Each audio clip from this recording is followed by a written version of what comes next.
Wait, hulat in Bisaya, hintay in Tagalog. Waited, naghulat in Bisaya, naghintay in Tagalog. In our town in Laguna, we also say nagantay. Waiting, nagahulat, naghihintay in Tagalog, or nag-aantay. In Bisaya, you can also use ginahulat, which means hinihintay in Tagalog, and inaantay. I waited for you. Naghulat ko nimo, or gihulat ta ka in Bisaya. In Tagalog, hinintay kita or inantay kita in Laguna. Wait for me. In Bisaya, hulat ako. In Tagalog, hintayin mo ko or intayin or antayin mo ko.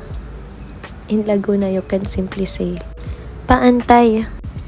I'll wait for you. In Bisaya, hulaton ta ka. In Tagalog, hintayin or antayin kita.